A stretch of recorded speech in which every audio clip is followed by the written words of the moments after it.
Welcome to all of our virtual attendees. I am Suzanne Wilson Heckenberg, President of the Intelligence and National Security Alliance, INSA, and the Intelligence and National Security Foundation, INSIF. INSIF is a 501c3 nonprofit organization that is dedicated to addressing contemporary intelligence and national security challenges, facilitating public discourse on the roles and the value of intelligence for our nation's security, and advancing the intelligence field as a career choice. Thank you for joining us today as INSIF launches a series of conversations focused on the future of the intelligence community workforce. We are pleased to be partnering with clearancejobs.com in this multimedia campaign and are delighted that Avantus Federal will be underwriting this worthy endeavor. We will be discussing how to forge and retain the most diverse, resilient, and innovative workforce possible. Over the next few weeks, we will examine remote work trends with an emphasis on workforce development and retention and the ways technology can support a hybrid work environment. Here to help kick off this important discussion, we are pleased to welcome former NSA Executive Director Harry Coker and Avantus Federal President and CEO Andy Maynor. Throughout their careers, Harry and Andy have championed the need for the IC to reimagine the future work environment. Today, they will share their thoughts on the pros and cons of remote work and what steps the public, private, and academic sectors must take to build off the successes realized during this past year. We have a lot of ground to cover today. Now, it is my distinct pleasure to introduce the moderator of this series, Lindy Kyzer. Lindy is a senior editor of clearancejobs.com, the largest career site for professionals with an active federal security clearance. As a senior editor, Lindy covers the defense industry, the intelligence community, government and contracting trends for the Clearance Jobs news site, newsletters, and media partners. Lindy, over to you. Thank you so much, Suzanne, and thank you, Harry and Andy, for being here for this conversation. Thank you, folks who are joining us to watch this and to really launch a dialogue, which is the start of a conversation about the future of the intelligence community workforce. So as I kick it off and introduce Harry and Andy, I just really wanted to start off by asking a question that's one of my favorite questions to ask and get a little bit more information about your careers and how you got started. I love a good how I got my start in government career story. So we'll kick off with you, Harry, just to introduce yourself a little bit. We know you were the former executive director at the National Security Agency, CIA, military career. Tell me a little bit more about how you got started there. What made you pursue government service and what kept you there for a career? Okay. First off, thank you for having me, and to all of you out there in the virtual space. Delighted to share some time with you, and looking forward to learning both from Lindy and Andy. As for me, it all started, I think, in Parsons, Kansas. At least that's where I was born. But that is my hometown. I'm very proud of that. I started my public service, frankly, because my father bribed me. I was interested in leaving my small hometown, but I had very few options. And the Naval Academy came knocking, and I wasn't so thrilled on that. But my father, being a career Navy enlisted member, said, "Okay, how about your second semester, your senior year of high school? I lease you a car." And I said, "Sold." So I actually began my public service for the wrong reasons. I continued it, I like to think, for the right reasons. And so I followed in my father's footsteps a bit, and I followed in my mother's footsteps as well. She was a public servant. And then the last thing I'll say about me is that I did go to the Naval Academy. Just very proud to be a member of the class of 1980. And the significance of that class is that is the first class that had women at the U.S. service academies. Hard to believe. In 1976, when I matriculated to the Naval Academy, that is when our great country finally allowed women to serve at the service academies. We were very late in getting there. We got to the right place, and we are better for it. Again, so I'm just proud and delighted to have been a classmate of those fine women. Awesome. You are a part of history. That's amazing. So thank you for your service and thank you for being a part of this conversation. Now I'll ask you the same question, Andy. So Avantus Federal is where you're at now, but obviously not where you started in government service. So what got you kind of, to this type of work and what's kept you there for a career? Yeah, thanks. I'll echo Harry's comments. Lindy, you always have so much energy for this topic. So thank you for hosting, and thanks to Suzanne, who works tirelessly on behalf of this mission.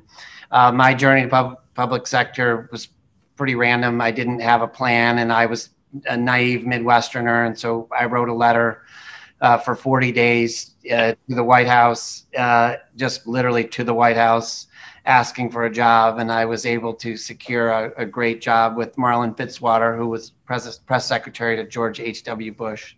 So my public sector journey started there, working for President Bush for a number of years, in which I also accompanied him to his private life after the election of 1992. So my career began under the tutelage of a DCI, a former DCI, and it really went from there into his personal office. And then, as I say, I did such an amazing job there. I later went to Somalia as a civilian and really became a consumer of intelligence, and it really kicked off my whole career, which I've stayed in both the public sector and the private sector pretty much all the way through. I did go back into government after 9/11, in fact, the day after 9/11, and helped Governor Ridge and others begin to form the concept of the Department of Homeland Security, which is where I later became the CFO. But now, like many of the viewers of this, I'm in the private sector. I still feel as attached to the mission, as, if not more on some days, that I have a role to play. Our company has a role to play in our nation's security. So happy to discuss workforce and this remote situation, because I think it's the most important topic facing us. Awesome. So, okay, we know Harry's Kansas. I'm Iowa. Andy, Michigan. Michigan and Midwest. It's a Midwest call. We like the coast as well from other places, but there is something about us Midwesterners. We get really excited to come to Washington, D.C. and give back and pursue giving back. Maybe it's because we wanted to leave our home states, or it's we just are very patriotic. So you kind of launched this conversation a little bit, Andy. You mentioned, the strategic partnership. So private, public sector working together. Again, this conversation about the future of the IC workforce. And really, we've seen that manifest hugely in this coronavirus response, where I think the public and private sector have come together to innovate, to find solutions. Congress is working, to create legislation to help contractors change their contracts, because that was a big push that needed to be made. So kind of talk about that. What are some of the lessons learned between government, private sector working together, and why has kind of this coronavirus post-COVID been this catalyst for government and private sector working together? I'll start with you, Harry, and then Andy, have you touch on that as well. I'm frequently looked at as a negative person, because I like to always say, well, what can we do better? And we always have to push, but inevitably, crises arise. In this case, it was a pandemic, and we had to take care of our folks, but we also had to take care of the mission space. And when I say mission space in this context, it's public sector and private sector. So we had to do that. It was a bit of a shake, a jar to the system. Folks were thinking, wow, how can we take care of these critical missions with, pick your percentage, 1/3 of the workforce, or 1/2, or whatever the percentage is. And therefore, we would have said, can't do it, impossible. But again, the crisis forced us to take a look at how we can do things. I just left one of my former agencies and was talking to a former colleague, and he told me that they have not dropped the ball on what he called no-fail short-term missions, those threats to the homeland. those who would do our national interests harm. Those missions are going unabatedly. We have accepted some risk, but frankly, that's what leaders and managers do. They manage risk as opposed to avoid risk, and that's something that happens on both sides of that equation, public and private sector. If you don't take risk, again, we're not going to be as good as we need to be. We have offloaded some functions that we typically said, oh, it's classified. I'm at this secret agency, so essentially everything I do has to be classified. Well, wrong. There's a certain amount of research, foundational scientific research that can be handled in an unclassed manner. Cybersecurity, which is significant for the world. So much of that is done in the unclassed environment, as it should. Now, there's a lot that's done in the classified environment, but frankly, we need to take a look at whether all of that has to be done there. But those are just a couple of areas where we were pushed to be more creative on doing remote working. And again, from my optic, what I've read in the media and just talking to colleagues, we have not dropped the ball. We've gotten better. We've accepted some risk. And I just hope that in a post-COVID environment, whenever we get there, we'll continue to move forward on different ways to work remotely. It's going to enhance the quality of life of all of our folks. And so, Andy, the same question, just kind of from your CEO federal contracting seat, how have you seen, maybe your government partners responding to this, and how have you worked together in ways that have been innovative and different? Yeah, I often like to start at the macro challenge. And the macro challenge before COVID was that we now have with 5 generations of people in our workforce. And those people, those from those generations, all work differently. So as Harry alludes to, this was happening. This was going to happen. Sitting 5 days in a windowless office forever with no comms device to the outside world was probably going to be hard to sustain over decades. So one, I think we have to embrace this as a change that was coming. And I think, as Harry alluded, we have to address this. And if it took a crisis, fine. But this has to be done, and the pandemic made it so. I do like to draw a quick distinction because we like to use the word virtual work. We have found in our company we don't like the term remote work as much because remote makes a person feel I'm not actually in the mission, I'm remote from it, where virtual is I'm just accomplishing in a different way. So as we come together, public-private partnerships to solve this, I think we should think of it as virtual work and ask the questions that Harry said.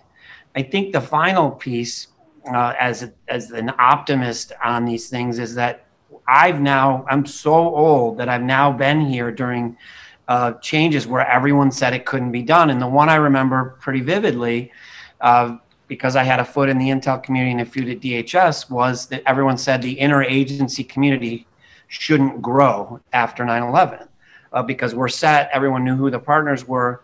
But then after 9/11, we realized there was new producers of Intel in law enforcement, Homeland Security, Customs, and there was new consumers of it.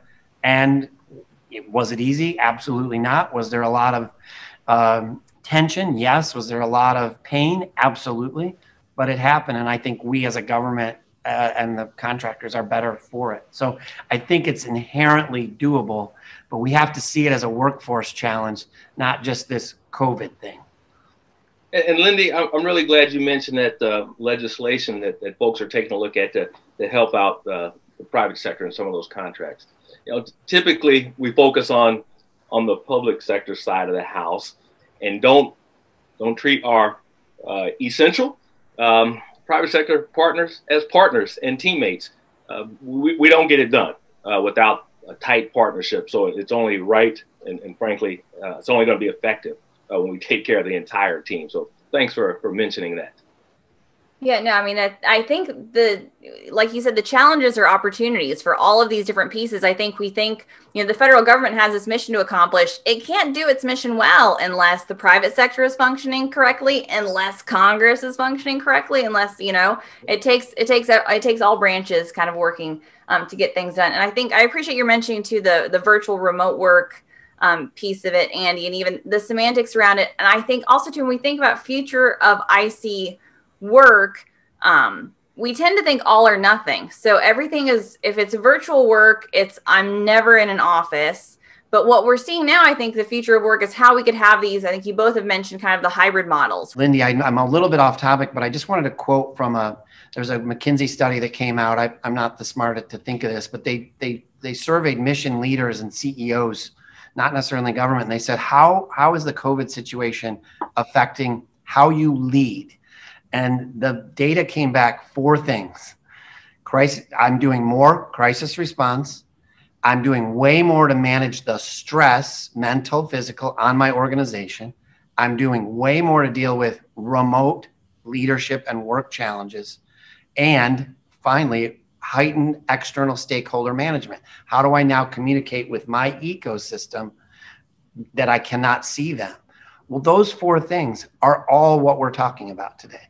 So whether it's happening in our Intel community or in the Fortune 500, we all face the same problem. And I think we can learn a lot from the private sector and vice versa on this. So the first thing we have to do as an Intel community is say, we are truly not alone. Everyone is facing a version of this challenge. For sure. And then Harry, so maybe you could speak to the government side of this. I'm curious if you ever had conversations when you were in government with the NSA. Was remote work something they even discussed, back then? I feel like NSA of all agencies is not going to be super responsive to something like that. But we know that they've kind of been forced to consider it with this COVID-19. But was it a conversation that was happening and now we're seeing it move forward, or kind of how has the paradigm shift happened with pre-COVID, post-COVID, and what the future looks like? Yes, the conversation had actually started very naturally. Our workforce, tens of thousands of patriots, they expressed their interest multiple times in multiple ways about the possibilities of having virtual work away from the headquarters building. And it took us a while to get on board there, but it should not have. And so much of what Andy was just talking about was about leadership. And leaders need to listen to their folks and know what inspires the team to get things done. And we got the message loud and clear. So I'm pleased to say that there was progress being made on virtual work. It was absolutely accelerated due to the pandemic, but it started from the bottom up, which is the way so many problems get solved when we listen to our folks and pay attention and then address those challenges that are brought forward. Along with that, even our classified work, we had to and need to take a look at. Everything doesn't need to be in a top secret facility. Okay, a lot of the classified work can be done in something less than a top secret facility, which would lessen a lot of the infrastructure requirements, if you will. So there's a lot more space for us to be creative and still accomplish all of our missions. Okay, you're making me put my clearance jobs geek hat on, Harry. So I feel like there's correlations here so much with what we've talked about with like controlled unclassified information. There are classification levels for a reason. And then there's also a lot of, this is big in the private sector now with the insider threat issues. You have a ton of information that's not even classified, but that's usually sensitive that you have to keep safe. So I think this has highlighted every worker, government, private sector, whatever, has access to information.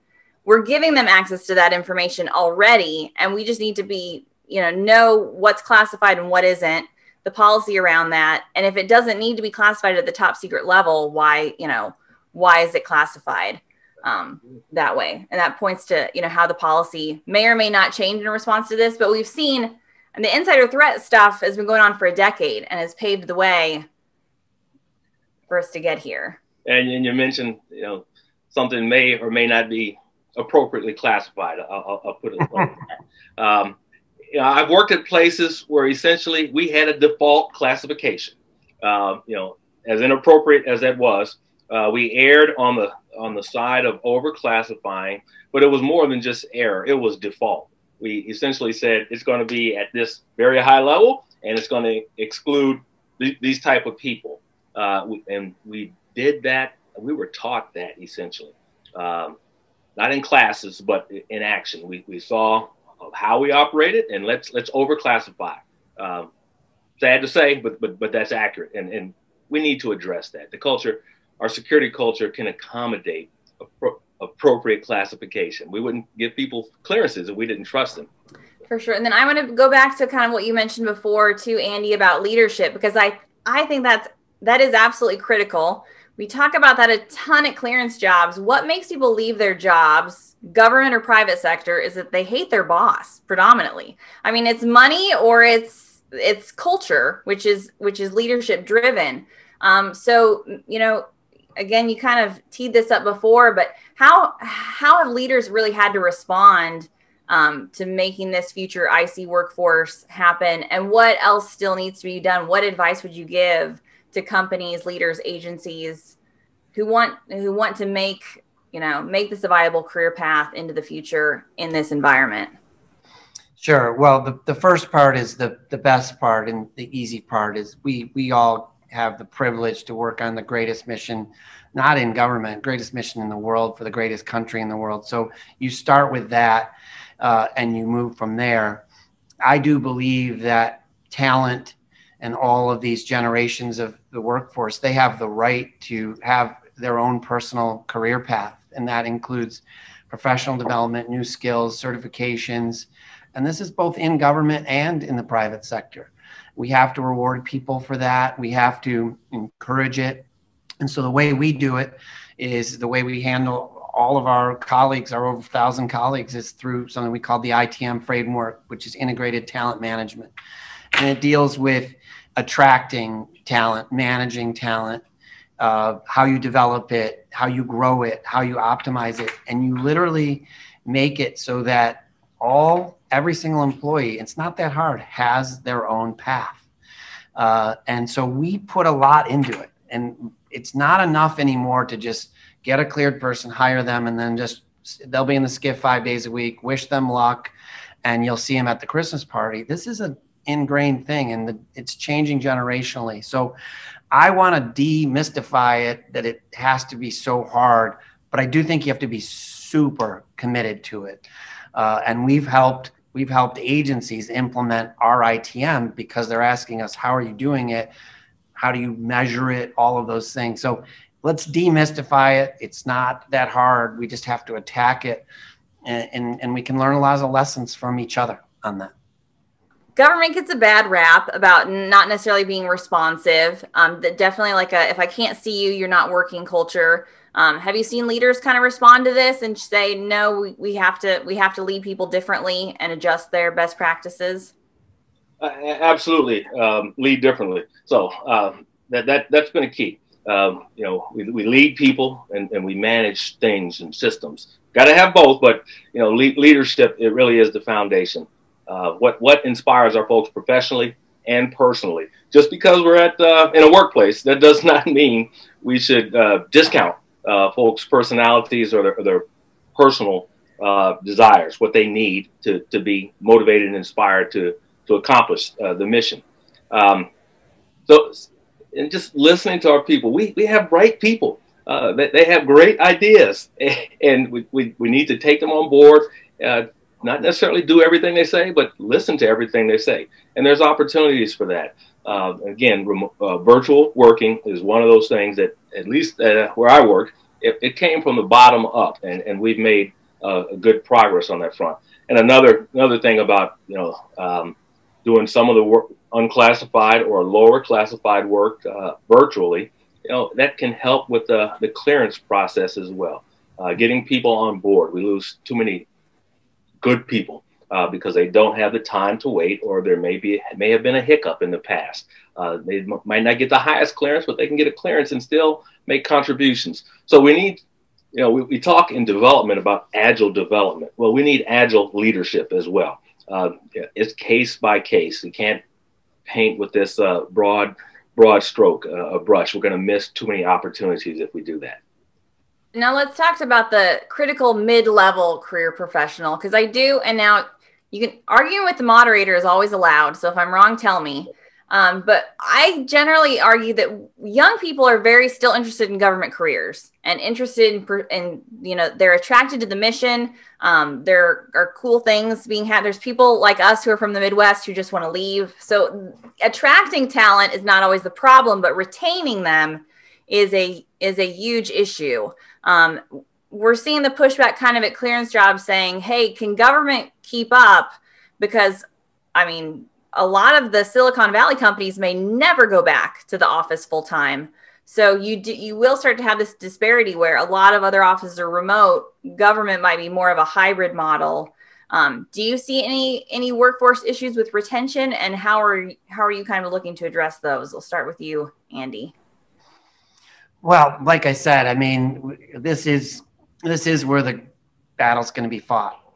This is the talent is so exceptional now. Harry referenced it, the skills that are coming out of our universities.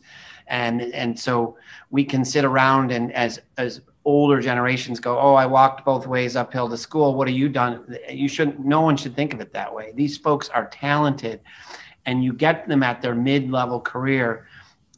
They're just at that perfect moment.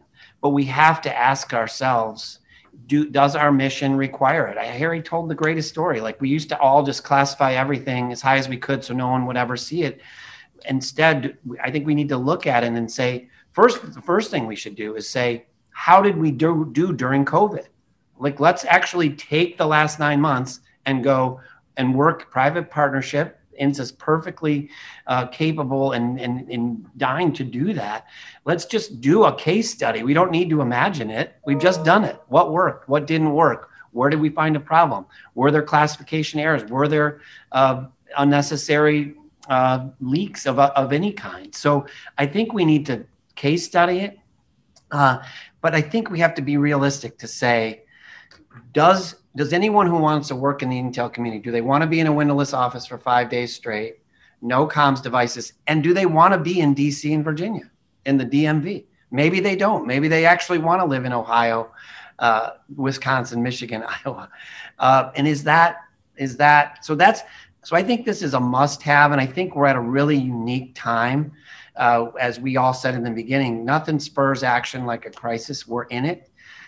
So I think it's all about careers and about career development, and mid-level people in their careers make decisions every day. If they're good, they have 10 opportunities in government, 10 opportunities out of government every single day we wake up. So Lindy, you said it perfectly. What's the first thing is, hey, what's my lifestyle like? 2, what's my manager like? And 3, am I moving forward? We just have to answer those 3 questions in order to retain these good, very, very hardworking, committed people. And I'll just add, something we have to take a look at, as opposed to, these graybeards who did it their way, like everybody else did, 40-year careers in the government, or 30 years. And we used to look down our noses at folks who would come in for 5 years and decide to do something else. That is perfectly fine. But we didn't like that. We need to get over that. There are individuals need to live their lives. Okay, we cannot do it for them, and they can have great careers doing whatever they choose. They don't need to be, and they should not be like us. But those folks who want to leave after 5 years or however many years, allow them to leave, but keep the door open. I almost said there's nothing wrong. There is something very positive about diversity of experiences, going elsewhere, and actually taking lessons somewhere else and then bringing lessons back. Diversity is an important word, and does not just apply to race, ethnicity, gender, and all those traditional modes of diversity.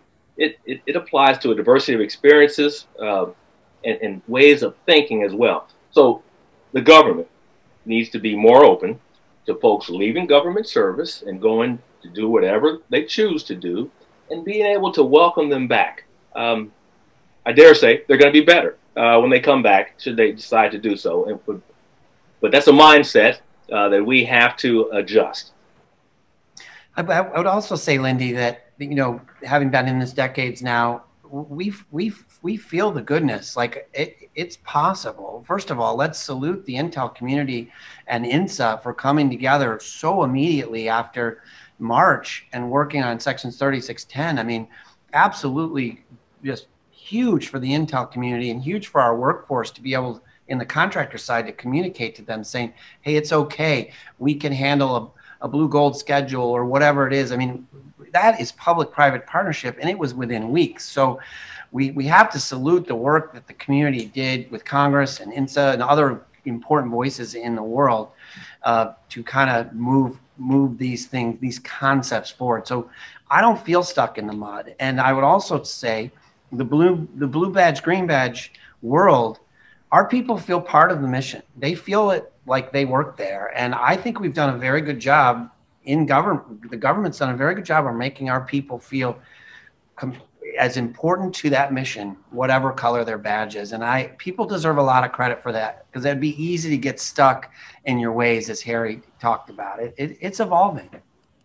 Yeah, you make a great point. I was actually just having this conversation with somebody on my team that we used to write a lot at clearance jobs, even about government versus, you know, federal government work versus government contracting. And we would actually use it to kind of get a debate going. It was like the Capulets versus the Montagues, and you were like, oh, who's better, and like who gets paid more, who.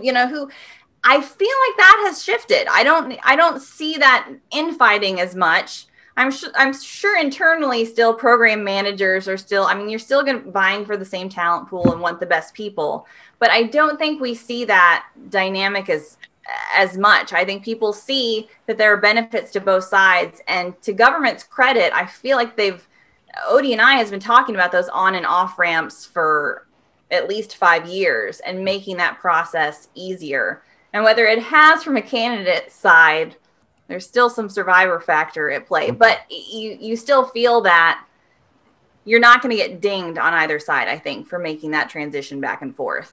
We're heading towards kind of the end of the arc of the conversation, but obviously the main framework we're talking about is risks and benefits. So I did want to ask you both, as we head into this post-COVID virtual working environment, what do you kind of see as the biggest risk and the biggest benefit that we need to address, or just that we need to be aware of, or that maybe we already are addressing? Well, I'll kick us off. Age before beauty, I guess, Harry. But I want to just quote from the McKinsey study again as a place for me to jump off, because I think that the same survey, hundreds of CEOs, agency leaders, very, very broad. And then the question was, how are you leading differently in COVID? Or what lessons should we take from COVID and apply to non-COVID, was really the thrust of this next question. 4 things. And these are hard to argue with. Move even faster, break through traditional organizational boundaries, be even more intentional with a bias to action, and set the tone from the top.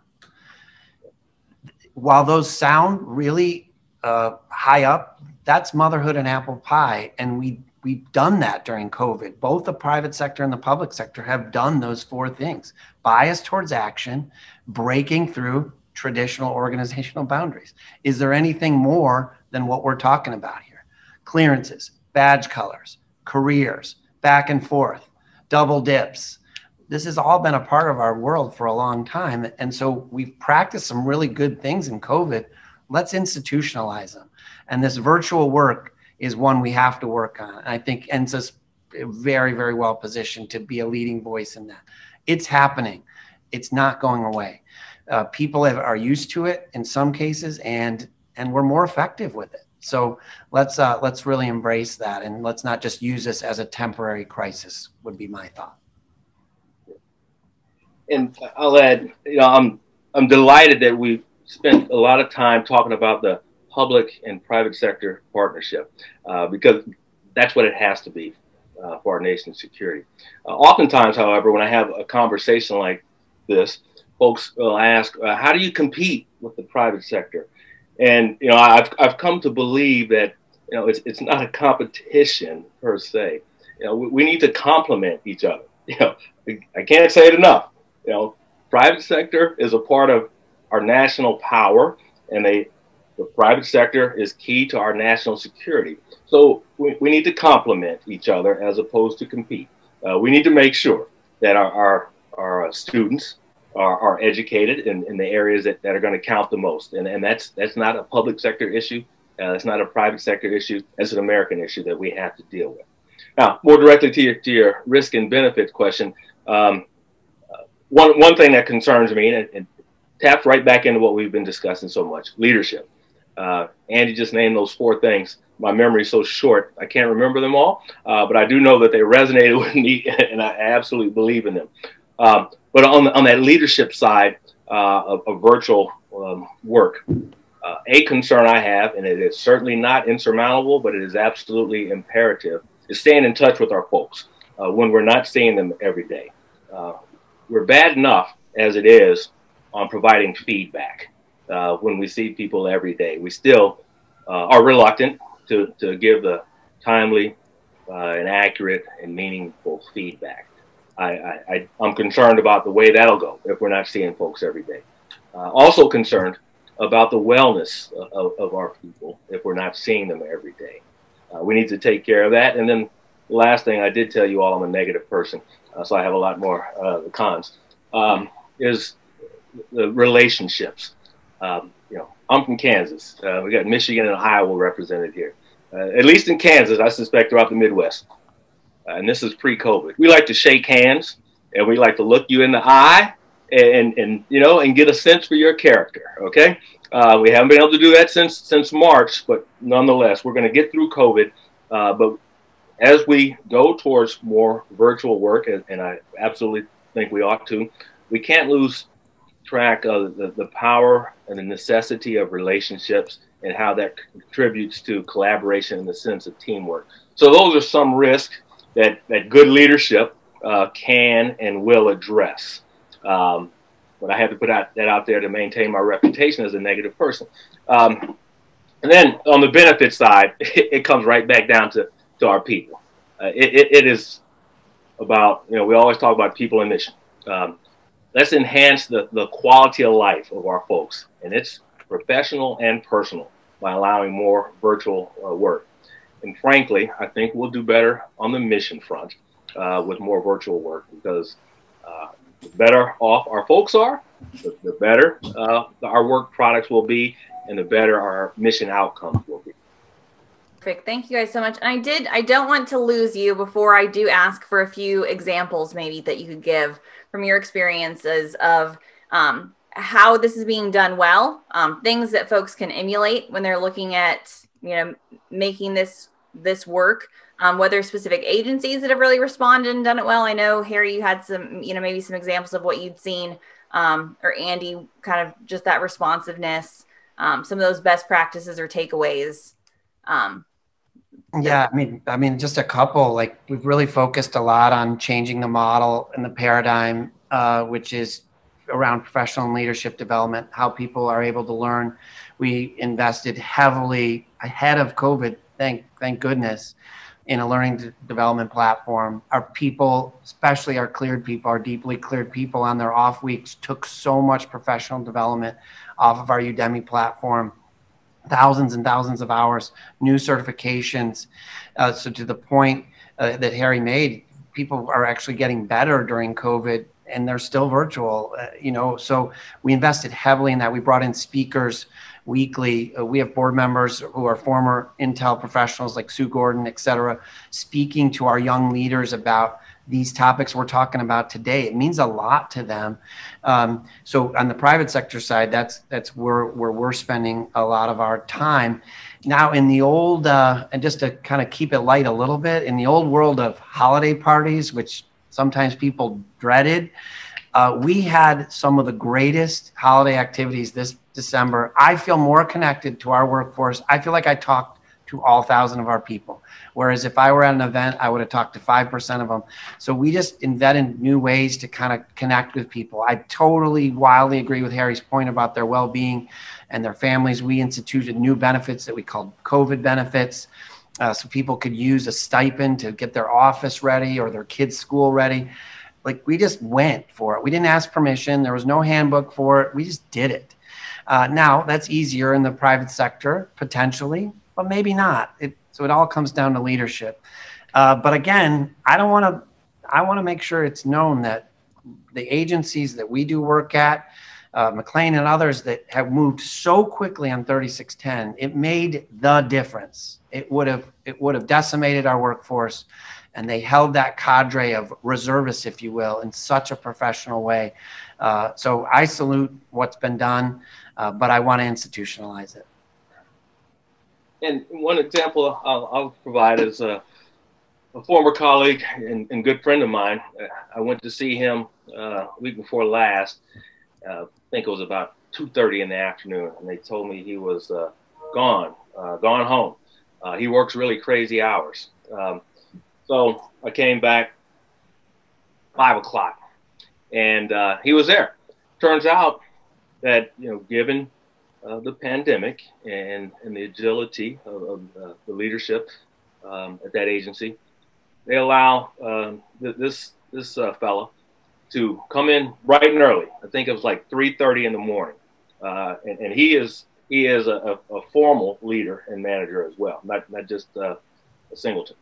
But he comes in at 3:30 and works till I think 6:30 in the morning, 03:30 to 06:30. Then he goes home, and his spouse goes to work, and he gets their son ready for virtual school, and he takes his son through virtual school in the morning, and then his spouse comes home and they do their handoff, and that fellow comes back to that agency later in the day. And he was telling me how delighted he was when his leadership team allowed him to have that, I shouldn't use the word broken schedule because that's a fixed schedule, but that disjointed schedule. But that's just an example of the type of things that we can do regardless of the crises. It makes sense, it helps our workforce, and it helps our families, and bottom line, it takes care of our mission. Love that example. It's near and dear to my heart. I worked for the government for a while, and I have, bringing us full circle back to your conversation about women in the military. Remote work was approved at my agency for a while, and they had a training on it, and inexplicably, all of the women got cordoned off and advised that that remote work was not supposed to take the place of childcare. And for me, I noticed that there were no men in that room that were being like pulled aside and reminded of that.